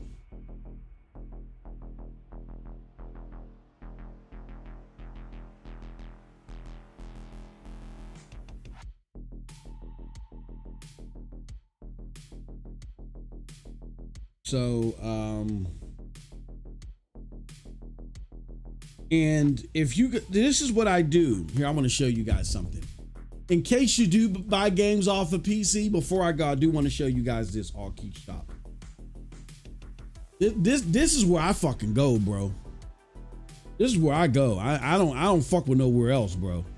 I go here. Allkeyshop.com. Oh, they the shit, bro. And here's another place that I recommend too. I recommend Driffle. But Driffle don't fuck with me anymore. Thank you, Visa, you punk motherfuckers. Driffle don't fuck with me anymore because Visa and their convoluted way of handling credit card security, they made Driffle nervous. Driffle was like, well, hold on, what the fuck is going on here? Because every time I get it. I'm in the States. Driffle is in Germany. And what Driffle is if you're a PlayStation person and you're looking for points off of codes, like there was one, what game was that, Cold Blood, that me and you got? Fuck, what game was that, bro? Dragon's Dogma?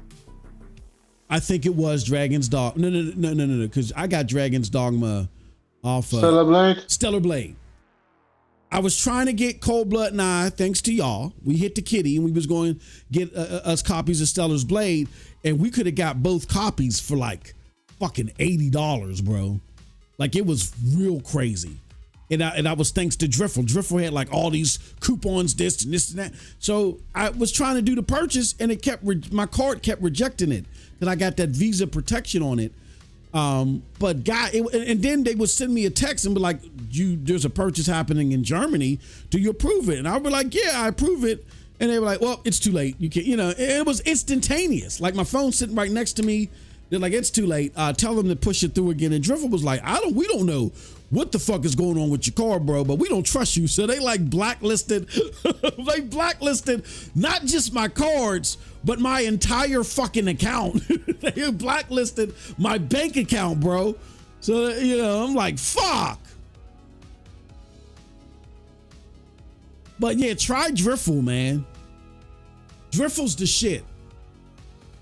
Like if you're a PlayStation gamer and you're trying to get like Cold Blood could use Driffle.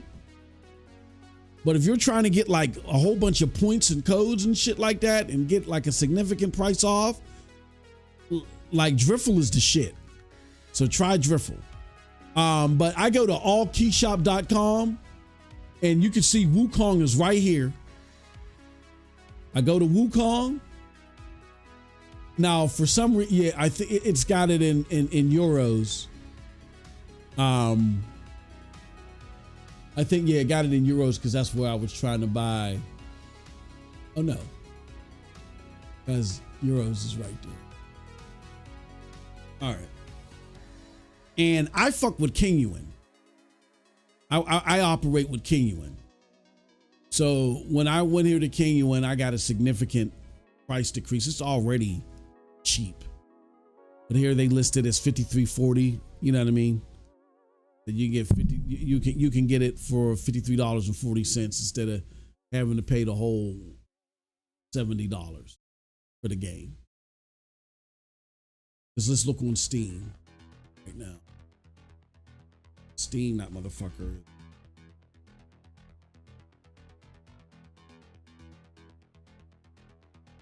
No, I just want Steam.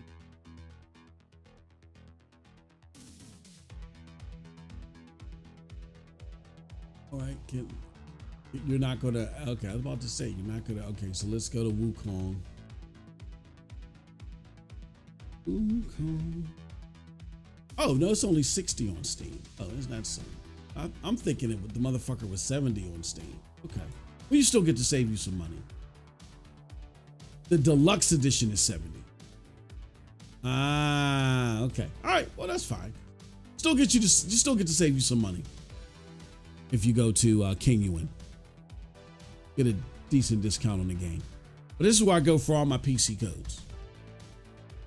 Is I go to allkeyshop.com and I see, and they compare the different prices. They give you the best prices out.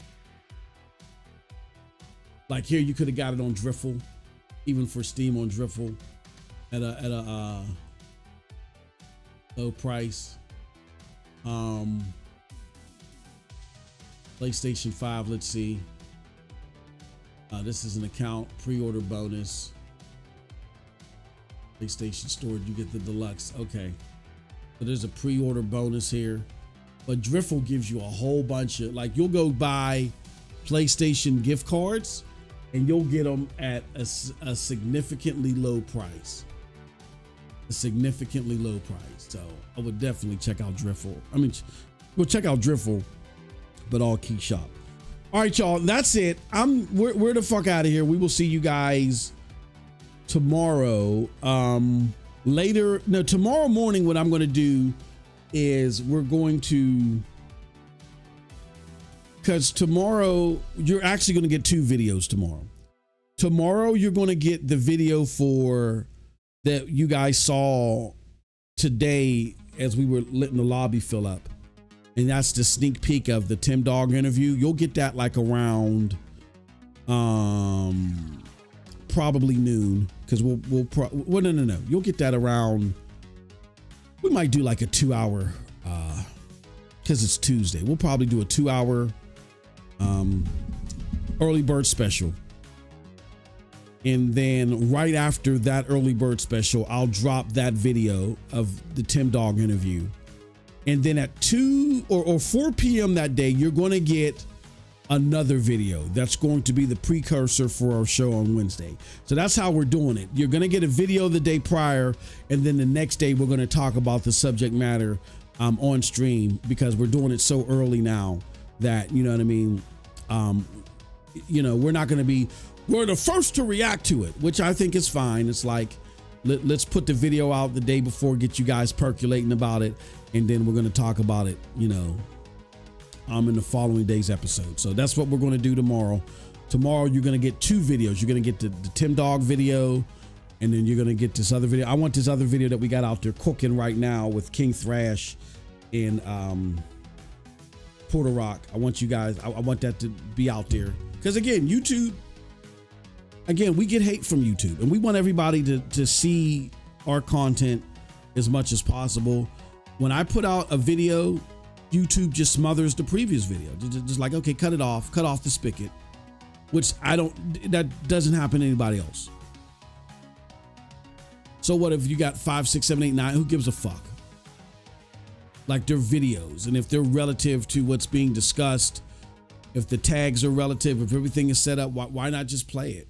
But so we're gonna let this video cook a little bit more, so more and more people can see the snippet of the Puerto Rock and King Thrash video, because people are responding well. We're getting people that are like, oh, look, I'm not a member right now, but shit, I want to see this shit, and they're becoming members. So we're gonna let that cook a little bit more, and then it should be done cooking by tomorrow, and then we're gonna throw out the Tim Dog video. But I am gonna take a risk. I'm gonna do 2 videos.